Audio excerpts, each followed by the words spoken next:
എല്ലാവർക്കും നമസ്കാരം.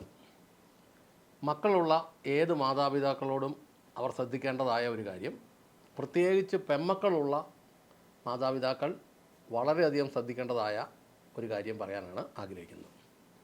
വിവാഹം ഏത് മതത്തിൻ്റെയും ആചാരപ്രകാരം നടത്തിയാലും അത് നിയമപരമായി നിലനിൽക്കണമെങ്കിൽ അത് സർക്കാരിൻ്റെ പേപ്പറുകളൊക്കെ റെഡിയാക്കണം. എന്ന് പറഞ്ഞാൽ രജിസ്ട്രേഷനൊക്കെ നടക്കണം. ഒന്നെങ്കിൽ പഞ്ചായത്ത് വേണം. ഇനി യഥാർത്ഥത്തിൽ ഏറ്റവും സുരക്ഷിതമായ മാർഗം എന്ന് പറയുന്നത് സ്പെഷ്യൽ മാരേജ് ആക്ട് പ്രകാരം വരനും വധുവും കൂടെ ചേർന്ന് നോട്ടീസ് കൊടുത്ത് അപേക്ഷ അവിടെ പാസ്സാക്കി അതൊരു 30 ദിവസം നോട്ടീസ് ബോർഡിലിട്ട് ആ നോട്ടീസ് ബോർഡിൽ 30 ദിവസം കാലാവധിക്കുള്ളിൽ ആരും വലിയ പരാതിയും ബഹളമായിട്ടൊന്നും ചെന്നില്ലെങ്കിൽ നിയമപരമായി രജിസ്ട്രാർ സബ് രജിസ്ട്രാറോ ഒക്കെ നടത്തുന്ന വിവാഹമായിരുന്നു 2013 വരെ ഉണ്ടായിരുന്ന അതിൻ്റെ നിയമവശം.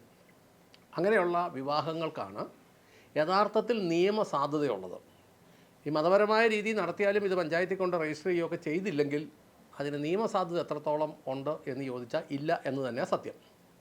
എന്നാൽ ഈ 2013 വരെ ഇങ്ങനെ ആയിരുന്നെങ്കിൽ കേരളത്തിൽ പല വിവാഹ വിവാദങ്ങളും പ്രേമവിവാഹങ്ങളും പ്രേമം നടിച്ചുള്ള വിവാഹങ്ങളും പെൺകുട്ടികളെ അടിച്ചുകൊണ്ട് പോകലും ഒക്കെ ആയി കഴിഞ്ഞപ്പോഴത്തേനും ഈ നോട്ടീസ് ബോർഡിൽ കാര്യമായ പരസ്യങ്ങൾ നൽകാതെയാണ് ഇത് നടക്കുന്നത് എന്നൊരു പരാതിയുണ്ടായി. അന്നേരം രജിസ്ട്രേഷൻ വകുപ്പിൻ്റെ അവരൊരു ഭേദഗതിയും കൂടെ വരുത്തി. രജിസ്ട്രേഷൻ വകുപ്പിൻ്റെ വെബ്സൈറ്റിലൂടെ ഈ നോട്ടീസ് പതിപ്പിക്കണം എന്ന് ഒരു ഭേദഗതി വരുത്തി. എന്നാൽ ഭരണ നേതൃത്വത്തിലെ ഒരു ഉന്നതൻ്റെ വിവാഹവുമായി ബന്ധപ്പെട്ട് ആ വിവാഹത്തിൻ്റെ ഡീറ്റെയിൽസ് രജിസ്ട്രാർ ഓഫീസിൽ നിന്ന് പലർക്കും കിട്ടിയത് രാഷ്ട്രീയക്കാർക്ക് നാണക്കേടായിപ്പോയി. അതുകൊണ്ട് അന്നത്തെ ഈ രജിസ്ട്രേഷൻ വകുപ്പിൻ്റെ മന്ത്രിയായിരുന്ന ജി സുധാകരൻ, അന്ന് അങ്ങേരും അടിമയായിരുന്നു. ഇപ്പോൾ പുള്ളി പുറത്തിറങ്ങി നിന്ന് വലിയ വകുപ്പും റൂളുമൊക്കെ പറയുന്നുണ്ടെങ്കിലും അന്ന് അങ്ങേരും അടിമയായതുകൊണ്ട് അങ്ങേര് പറഞ്ഞു, ഇനി മുന്നിലോട്ട് ഈ വെബ്സൈറ്റിൽ കൂടെ ഇത് പ്രസിദ്ധപ്പെടുത്തണ്ട എന്ന് മാത്രം ബോർഡിലെ രജിസ്ട്രേഷൻ ഓഫീസിലെ ബോർഡിൽ മാത്രം ഇത് പതിച്ചാൽ മതി എന്ന് പിന്നെയും തിരിച്ചാക്കി. അത് കഴിഞ്ഞിട്ട് ആ ഒരു സംവിധാനം ഇങ്ങോട്ട് കൊണ്ടുവന്നുകൊണ്ടിരിക്കുകയായിരുന്നു. ഈ 20-ാം തീയതി വരെയൊക്കെ 20-3-2026 വരെ.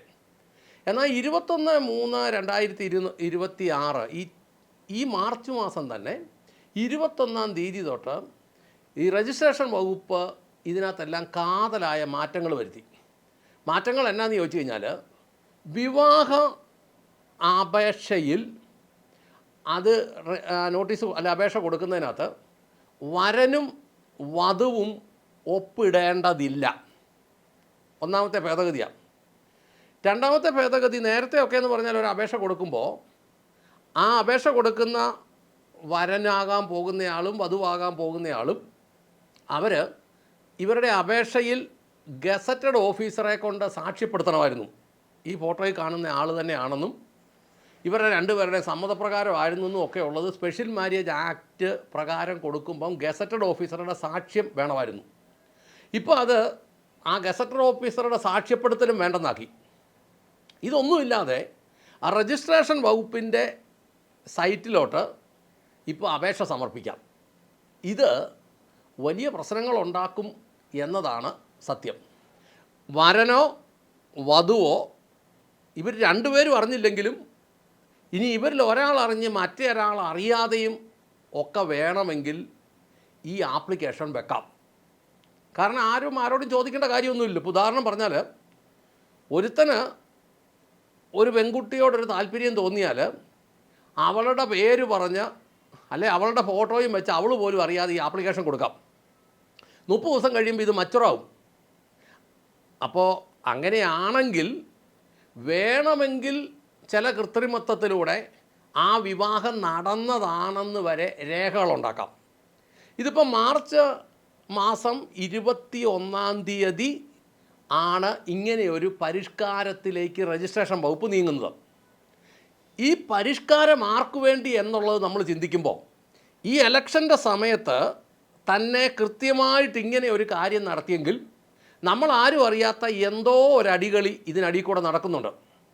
ഒന്നാമത്തെ കാര്യം, വിവാഹം നാട്ടുകാരറിഞ്ഞ് നടത്തേണ്ട ഒരു കാര്യമാണല്ലോ. കാരണം വധുവിനെക്കുറിച്ചോ വരനെക്കുറിച്ചോ എന്തെങ്കിലും കാര്യമായ വിഷയങ്ങളോ തർക്കങ്ങളോ ഉണ്ടെങ്കിൽ ഇവരിതിനു മുമ്പ് കല്യാണം കഴിക്കുകയോ ഏതെങ്കിലും വിധത്തിലുള്ള ക്രമമല്ലാത്ത കാര്യങ്ങൾ ചെയ്തിട്ടൊക്കെ ഉണ്ട്, തർക്കങ്ങളുണ്ടെങ്കിൽ നാട്ടുകാരറിഞ്ഞെങ്കിലല്ലേ ഇതിനകത്ത് പരാതി ഉണ്ടെന്ന് പറയുള്ളൂ. അതുകൊണ്ടാണല്ലോ മതപരമായ ആചാരങ്ങളിൽ ഇത് ക്രിസ്ത്യൻ വിഭാഗത്തിലൊക്കെ പല ആഴ്ചകളിൽ പള്ളികളിൽ വിളിച്ചു ചൊല്ലുകയൊക്കെ ചെയ്യുന്നത്.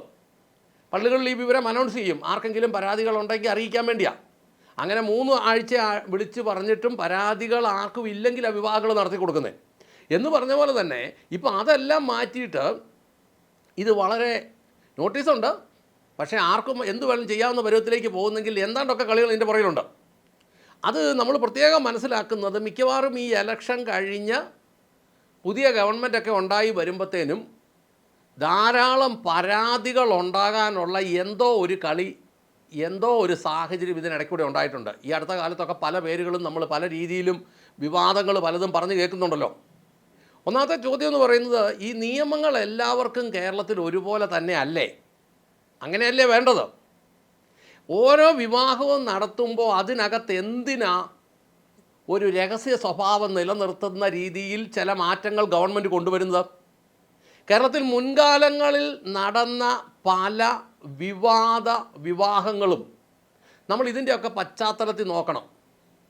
ഈ മതം മാറിയുള്ള വിവാഹങ്ങളും അത് പ്രേമത്തിലും പ്രേമം നടിച്ചും ഒക്കെ ഉള്ളതാണെങ്കിൽ അതിൻ്റെയൊക്കെ പിൻബലത്തിലേക്കാണോ ഇത് പോകുന്നത് എന്ന് നമ്മൾ വളരെ ശ്രദ്ധിക്കേണ്ടതായ ഒരു കാര്യമുണ്ട്.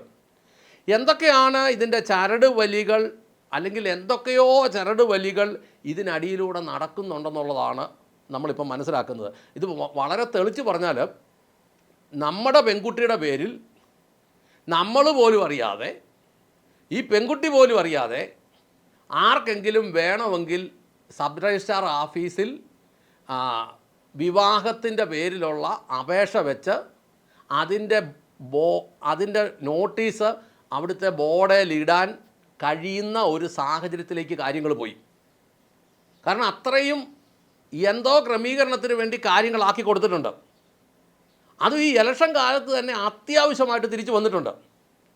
അപ്പോൾ കൃത്യമായിട്ട് ഞാൻ പറയാൻ ആഗ്രഹിക്കുന്നത്, എന്തോ വലിയ കളികൾ ഇലക്ഷൻ ഈ ഫ്രണ്ടിൽ കിടന്ന് നടക്കുമ്പോൾ അതിൻ്റെ അടിയിൽ കൂടെ എന്തോ കളികൾ നടത്താൻ വേണ്ടി കാര്യങ്ങൾ മുന്നോട്ട് പോകുന്നുണ്ട്. എന്ന് പറഞ്ഞാൽ ആർക്കും രഹസ്യ കല്യാണം കഴിക്കാം, സർക്കാർ കൂടെയുണ്ട്.